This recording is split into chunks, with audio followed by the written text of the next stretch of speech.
สามเมืองเฟืองขี่รถเมล์ออกจากในเมืองเฟืองบ่ไกลดอกนา13สายเหนือเชิญเจ้าเมื่อเยี่ยมยามประสาเมืองเฟืองเดี๋ยวนี้น้ำตาเขาพัฒนา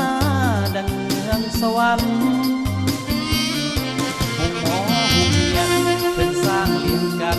อยู่ตีนผู้เยยได้ไปเห็นคิดอยากอยู่เลยอยากเป็นเคย30,000เมืองเฟืองนำลีกสดใสดังน้ำใจของคนสาวเมือง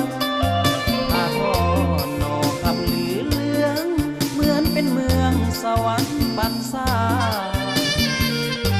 30,000เมืองเฟืองเดี๋ยวนี้หุ่งเมืองเหมือนเมืองอื่น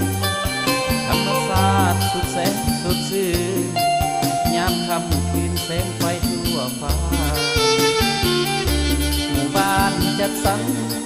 สร้างเรียงกันสุดสวยงามตาหน้าแสงมีเขื่อนไฟฟ้าเขตพัฒนาจุดของเมืองน้องเป็ดนาแสงนาทั่วนาแยงบ้านท่าบ้านดอนเป็นทินฐานบ้านเกิดเมืองนอนก่อนข้าวปู่ย่าตายายสืบทอดกันมา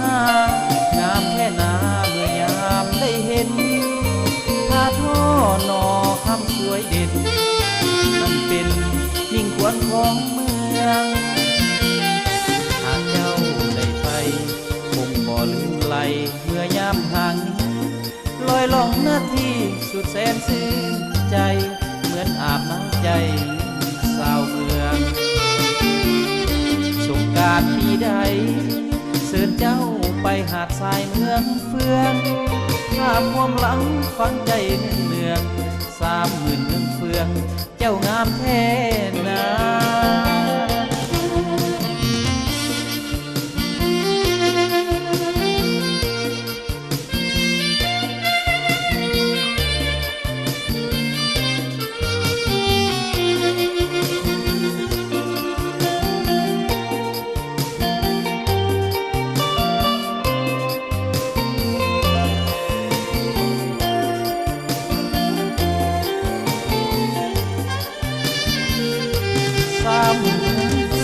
เดี๋ยวนี้หุ่งเมืองเหมือนเมืองอื่น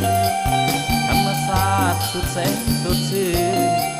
ยามค่ำคืนแสงไฟทั่วฟ้าหมู่บ้านจัดสรรสร้างเรียงกันสดสวยงามตาหน้าแสงมีเขื่อนไฟฟ้าเขตพัฒนาจุดของเมืองน้องเป็ดนาแสงนาทั่วนาแยงบ้านท่าบ้านดอน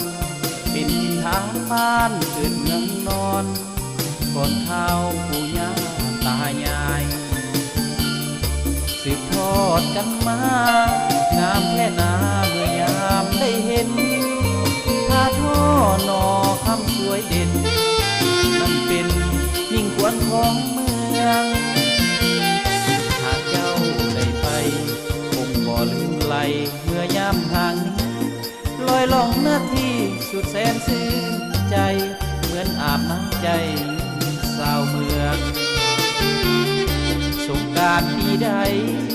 เชิญเจ้าไปหาดทรายเมืองเฟืองข้ามความหลังฟังใจเนือง30,000เมืองเฟืองเจ้างามแท้นา